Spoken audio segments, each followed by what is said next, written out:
Good morning प्यारे बच्चों। आज है डेट 1 अगस्त, महीने का पहला दिन।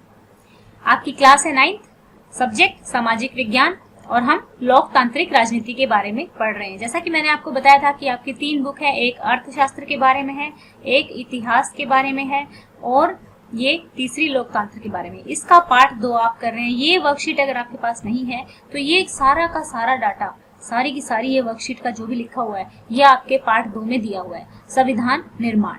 तो वर्कशीट 12 में हम क्या पढ़ेंगे? भारतीय संविधान के बुनियादी मूल्य। बुनियादी मतलब बेसिक, मूल्य मतलब वैल्यू। ठीक है, कई बार क्या होता है कि हमें हिंदी में चीजें नहीं समझ में आती, थोड़ी सी इंग्लिश अगर हम यूज कर ले तो वो समझ में आ जाती है।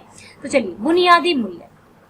अभी आपने वर्कशीट 10 और वर्कशीट 11 में क्या पढ़ा था? वर्कशीट 10 में हमने पढ़ा था कि हमारा संविधान होता क्या है। ठीक है, संविधान क्या था? ए सेट ऑफ, एक किताब है किसकी? नियमों की। दूसरे 11वीं वर्कशीट में हमने क्या पढ़ा था कि संविधान सभा कैसे बनी थी। संविधान सभा कैसे बनी थी। जिन लोगों ने ये वर्कशीट नहीं देखी है 10 और 11, तो प्लीज वो एक बार देख लें, चैनल पर पढ़िए, सो दैट कि आपको आगे के टॉपिक अच्छे से समझ में आ सके। तो देखो, बुनियादी मूल्य, हमारे संविधान के निर्माण के पीछे का दर्शन क्या है? दर्शन क्या होता है? आप कोई भी चीज फॉर एग्जाम्पल रूल्स बना लेते हो, कोई भी आप प्रोग्राम स्टार्ट करते हो। फॉर एग्जाम्पल आपके स्कूल में कोई डांसिंग फेस्टिवल होने वाला है तो आप लोग पहले रूल्स कर लेते हो, या फिर आपके स्कूल का कोई फंक्शन है तो आप उसमें कहोगे कि हम सारे जो कल्चरल डांस है ना वो रखेंगे, कोई हिप हॉप डांस नहीं रखेंगे। तो अलग अलग रूल्स यानी कि हम कर लेते हैं। अब उस डांस में आप ये डाल सकते हो कि भाई इसकी परफॉर्मेंस होगी, उसकी परफॉर्मेंस होगी। दूसरी तरीके से मैं आपको समझाती हूँ। जैसे आपकी कॉपी दी होती है ना, आपकी कॉपी दी होती है, उस कॉपी में क्या होता है बच्चा? उस कॉपी का जो इंडेक्स होता है, यानी कि बुक जो होती है उसका इंडेक्स होता है। उस बुक में दिया होता है चैप्टर नंबर 1 उसका नाम, चैप्टर नंबर 2 उसका नाम। तो इसी तरीके से आप कह सकते हैं कि जो हमारी प्रस्तावना है, प्रस्तावना, ठीक है, या इसको इंग्लिश में प्रीएम्बल भी कहते हैं। ठीक है, प्रस्तावना या फिर प्रीएम्बल क्या है? ये कवर पेज है कॉन्स्टिट्यूशन का। हमारा जो संविधान है ना उसका कवर पेज है, यानी कि जो भी कुछ संविधान में है उसको समरी के रूप में इसमें लिखा हुआ है। ये इंट्रोडक्टरी यानी कि ये क्या करता है? उसका परिचय देता है, परिचय पत्र है। ठीक है ना, जैसे अब मेरे बारे में बहुत सारी चीजें हैं, लेकिन मैं क्या कहूंगी कि आई एम पूर्णिमा। ठीक है, मैं जस्ट अपना थोड़ा सा परिचय दे दूंगी। तो भारत के संविधान की शुरुआत बुनियादी मूल्यों के साथ होती है, जिसे संविधान की प्रस्तावना या फिर उद्देशिका कहा जाता है। आपको दोनों नाम याद रखने हैं, प्रस्तावना या फिर क्या कहा जाता है? उद्देशिका कहा जाता है। अब इन्होंने कहा था दर्शन क्या है? इसका दर्शन क्या है? प्रस्तावना में है, प्रस्तावना में समझने से मिलेगा। अब प्रस्तावना में कुछ आपके शब्द यूज किए गए, जैसे बंधुता, प्रभु संपन्नता, समाजवाद, समानता, भारतीय संविधान के जो बुनियादी मूल्य हैं, ये आपको रट लेने हैं। ठीक है, ये आपको ये वर्ड याद रख लेने हैं कि भाई प्रियम्बल में ये कौन कौन से वर्ड हैं। ठीक है, ये प्रियम्बल में जो भी वर्ड है ये आपको याद रखने हैं। अभी मैं इनका मतलब भी आपको समझाऊंगी। उससे पहले देखो, कल हमने आपको क्विज, तो देखो बच्चों, कल 9th क्लास की जो हमने वर्कशीट की थी उसमें से ये आपका क्वेश्चन था। मैंने पूछा था, यहाँ पे देखिए, x प्लस वाई की होल स्केयर, जो ये सिंबल है ना, ये टोपी सी बनी हुई है, इसका मतलब होता है होल स्केयर, किसके बराबर होगा? तो देखिए 21% लोगों ने सही जवाब दिया, सिर्फ 21% लोगों ने सही जवाब दिया, बाकी 59% लोगों ने जवाब गलत दिया है। ठीक है, ये भी गलत में ही आते हैं।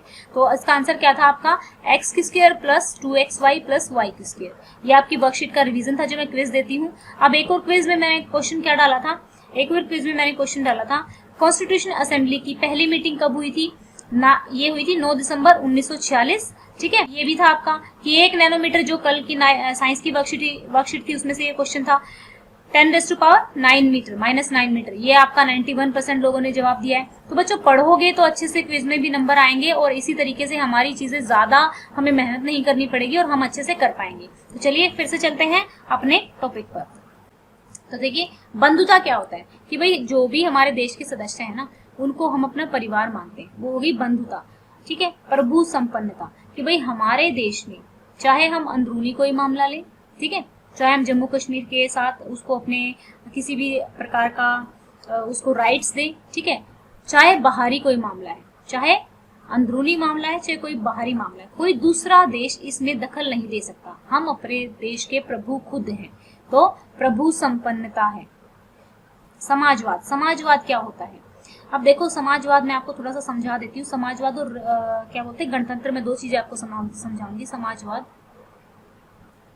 समाजवाद क्या होता है, जितना जो भी कुछ है ना, जो भी कुछ है भारत में, ठीक है, जो भी भूमि है वो सारे उसका सारे का सारे उस पे सरकार का राज है। यानी कि सरकार उसको चाहे तो अमीरों से लेके गरीबों में बांट सकती है, लेकिन सरकार ऐसा नहीं करती है। लेकिन जब देश आजाद हुआ था, देश जब आजाद हुआ था तब क्या हुआ था, बड़े बड़े जमींदार थे जिनके नीचे बहुत सारे जो किसान थे, वो छोटे छोटे किसान काम करते थे बेचारे, उनके पास जमीन नहीं होती थी, तो बड़े बड़े जमींदारों की जमीन को थोड़ा थोड़ा बांट दिया गया था और छोटे किसानों को दे दिया गया था। ठीक है, तो इस तरीके से हमारे समाज में, यानी कि जो भी समाजवाद है, समाजवाद का मतलब होता है कि देश में, ठीक है, गरीबी यानी कि असमानता घटाने के लिए, असमानता घटाने के लिए अगर गवर्नमेंट चाहे तो जो अमीरों की प्रॉपर्टी है उसको थोड़ा थोड़ा बांट सकती है गरीबों में। ठीक है, तो ये होता है समाजवाद एक तरह से, यानी कि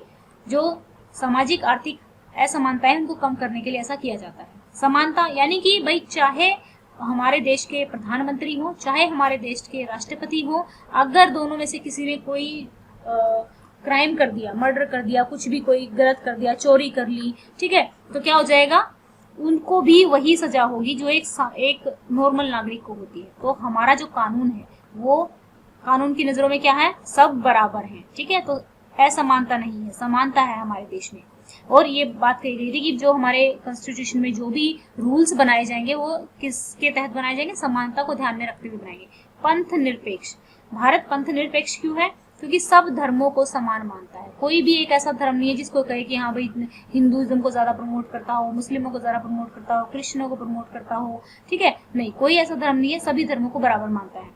स्वतंत्रता यानी कि देश में हर नागरिक अपने विचार व्यक्त कर सकता है। जैसे कि मैंने पिछले उसमें भी कहा था कि भाई पीएम मोदी हैं, केजरीवाल हैं, या फिर जेजेपी में दुष्यंत चौटाला है, इनमें से किसी के बारे में मैं कुछ कह सकती हूँ। इतना अपशब्द नहीं कह सकती, लेकिन हाँ मैं अपनी जो अभिव्यक्ति है, ठीक है, अपने विचार रख सकती हूँ। तो हमें अपने विचारों को अभिव्यक्ति यानी कि अपने विचारों को रखने की जो आजादी है अपने देश में। अब ये चीज भी हम समझेंगे। न्याय, वो कहता है सामाजिक, आर्थिक और राजनीतिक न्याय। अब ये तीन चीज समझ लो। सामाजिक न्याय क्या हो गया कि भाई सामाजिक न्याय, तीन प्रकार के न्याय हो गए, एक सामाजिक, एक आर्थिक और दूसरा राजनीतिक, तीसरा राजनीतिक, सॉरी। अब जो ये सामाजिक है, सामाजिक का मतलब कि कोई भी देश का नागरिक है ना वो बराबर है। ठीक है, चाहे वो किसी भी लिंग का है, चाहे लड़का है लड़की है, किसी भी जाति का है, ठीक है, चाहे वो किसी भी धर्म का है। ये तो होगा सामाजिक न्याय। ठीक है ना। अब बात आती है आर्थिक, यानी कि सबको भाई जॉब करने का अधिकार है, किसी से डिस्क्रिमिनेशन नहीं किया जाएगा और गरीबी घटाए सरकार। और अब राजनीतिक अधिकार में क्या आता है, राजनीतिक अधिकार को जरा ध्यान से समझिए।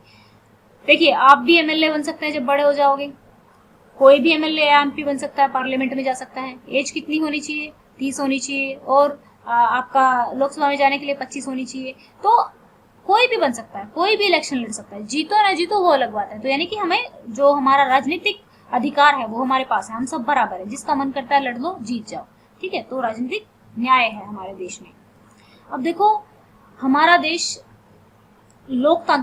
लोकतंत्रात्मक है, यानी कि लोग सरकार चुनते हैं और जो सरकार होती है वो लोगों की ही नौकर होती है।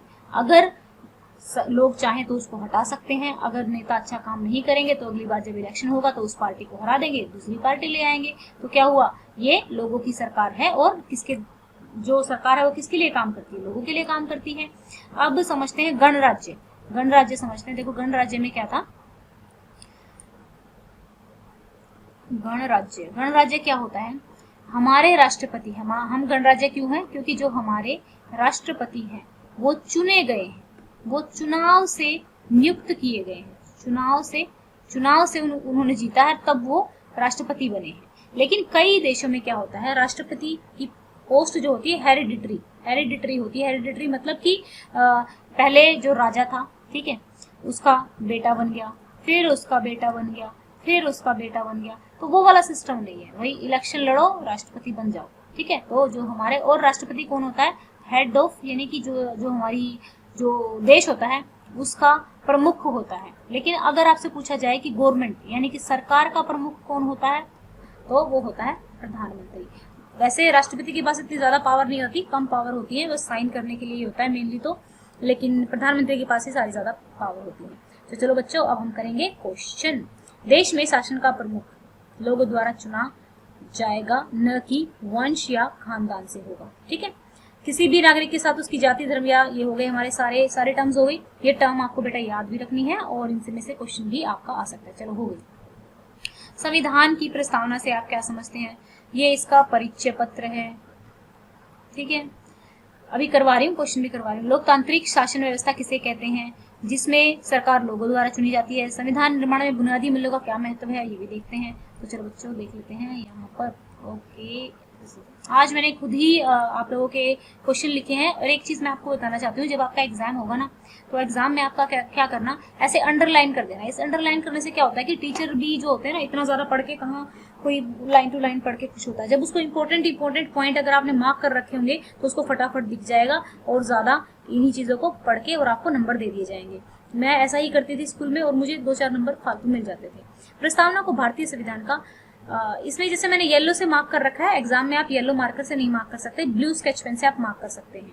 प्रस्तावना को भारतीय संविधान का परिचय पत्र कहा जाता है। इसमें बुनियादी आदर्श उद्देश्य, क्योंकि देखो इसी में कहा गया है कि भाई समानता होनी चाहिए और इसी में कहा गया है कि भाईचारा होना चाहिए, हमारा जो देश है धर्मनिरपेक्ष रहेगा।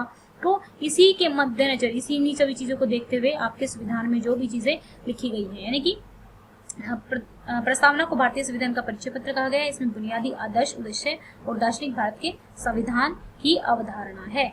लोकतांत्रिक शासन व्यवस्था किसे कहते हैं? ऐसी शासन व्यवस्था जहां लोग अपना शासक खुद चुनते हैं, वे लोगों के प्रति जवाबदेह होते हैं। लोकतंत्र में लोगों की सरकार होती है, लोगों के द्वारा चुनी जाती है और लोगों के लिए ही चुनी जाती है।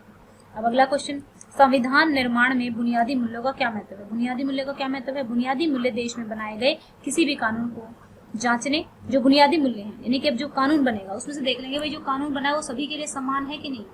कोई कानून बना है वो किसी एक धर्म को प्रमोट तो नहीं करता है, तो वो गलत हो जाएगा। तो यानी कि ये मानक है एक तरह से, ये क्या मूल्यांकन करने में सहायक होते हैं और ये मानक होते हैं। ठीक है, मानक होते हैं, कानून के मानक होते हैं, मानक होते हैं और ये मूल्यांकन करने में सहायक होते हैं। कानून बनाते वक्त इन मानकों को पालित किया गया है या नहीं, ये ध्यान रखना होता है और इसी से पता लगता है कानून कैसा है। तो अब चलते हैं नेक्स्ट क्वेश्चन पे। नेक्स्ट क्वेश्चन क्या है आपका? नेक्स्ट क्वेश्चन है ये देख लेना, यही पता लगाता है कि कोई कानून अच्छा है या नहीं, ये भारत के संविधान की आत्मा भी है। अब भारत पंथ निरपेक्ष राज्य क्यों कहलाता है? पंथ निरपेक्ष या धर्मनिरपेक्ष एक ही बात है, क्योंकि भारत में सभी धर्मों को समान महत्व दिया जाता है, किसी एक धर्म को विशेष दर्जा प्राप्त नहीं, इसीलिए भारत को धर्मनिरपेक्ष राज्य कहा जाता है। आप अपने जीवन में भारतीय संविधान के बुनियादी मूल्यों को किस प्रकार दैनिक व्यवहार में लाएंगे? यानी कि आप रोज क्या करते हैं जिससे कि आपका जो सामाजिक जो मूल्य हैं वो आपके व्यवहार में आए। तो मैं सभी देशवासियों को अपना परिवार समझता हूँ, प्रस्तावना में दिए गए बंधुता के आदर्श का पालन करता हूँ, यानी कि मैं सबको अपना परिवार समझता हूँ। मैं सभी धर्म के लोगों का आदर करता हूँ, किसी भी धर्म के नागरिक के साथ उसकी जाति या धर्म या लिंग के आधार पर भेदभाव नहीं करता। तो ये हो गए आंसर। पहली बात, आपको बिल्कुल कॉपी पेस्ट नहीं करना है, आपको क्या करना है, ध्यान रखना है, आप अपने आंसर लिखोगे और अगर कोई डाउट है तो आपको कमेंट है आपके पास, आप कमेंट कर सकते हैं। आपके जब कमेंट आते हैं तो मुझे बहुत अच्छा लगता है और उससे मुझे ये लगता है कि भाई आप लोगों की चीजें जो हम चीजें कर रहे हैं ना, वो चीजें आप लोगों को समझ में आ रही है। ठीक है, तो इससे एक कनेक्टिविटी फील होती है, लगता है कि जो हम काम कर रहे हैं वो बच्चों के लिए यूजफुल है, बच्चे समझ रहे हैं। अगर कम इंटरेक्शन होगा तो फिर ये लगेगा कि जो वीडियोस बन रही है वो ऐसे ही बन रही है, क्या फायदा है। लेकिन अब अच्छा लगता है कि भाई जो हम काम कर रहे हैं वो अच्छा कर रहे हैं, आप लोगों के लिए वो काम आ रहा है। दूसरी बात, जो सबसे मेन बात है, इस वीडियो को शेयर करना है। क्यों? क्योंकि हमें ये जो वीडियोस हैं उन बच्चों तक पहुंचानी है जिनके पास अच्छे ट्यूशन टीचर नहीं है, या जिन लोगों के पास इतना पैसा नहीं है कि वो बहुत ज़्यादा बड़े स्कूलों में पढ़ सकें। तो ये वीडियोस अगर आपको अच्छी लगती हैं, अगर आपको ये अच्छी नहीं लगेगी तो आप क्या शेयर करोगे? तो अगर आपको अच्छी लगती हैं तो ये प्लीज़ शेयर करें ताकि उन बच्चों तक ये पहुंच सके। और राखी आने वाला है, ठीक है, हैप्पी रक्षाबंधन। तो रक्षाबंधन वाले दिन भी हम वीडियोस तो बनाएंगे ही। Thank you, have a nice day and may God bless you.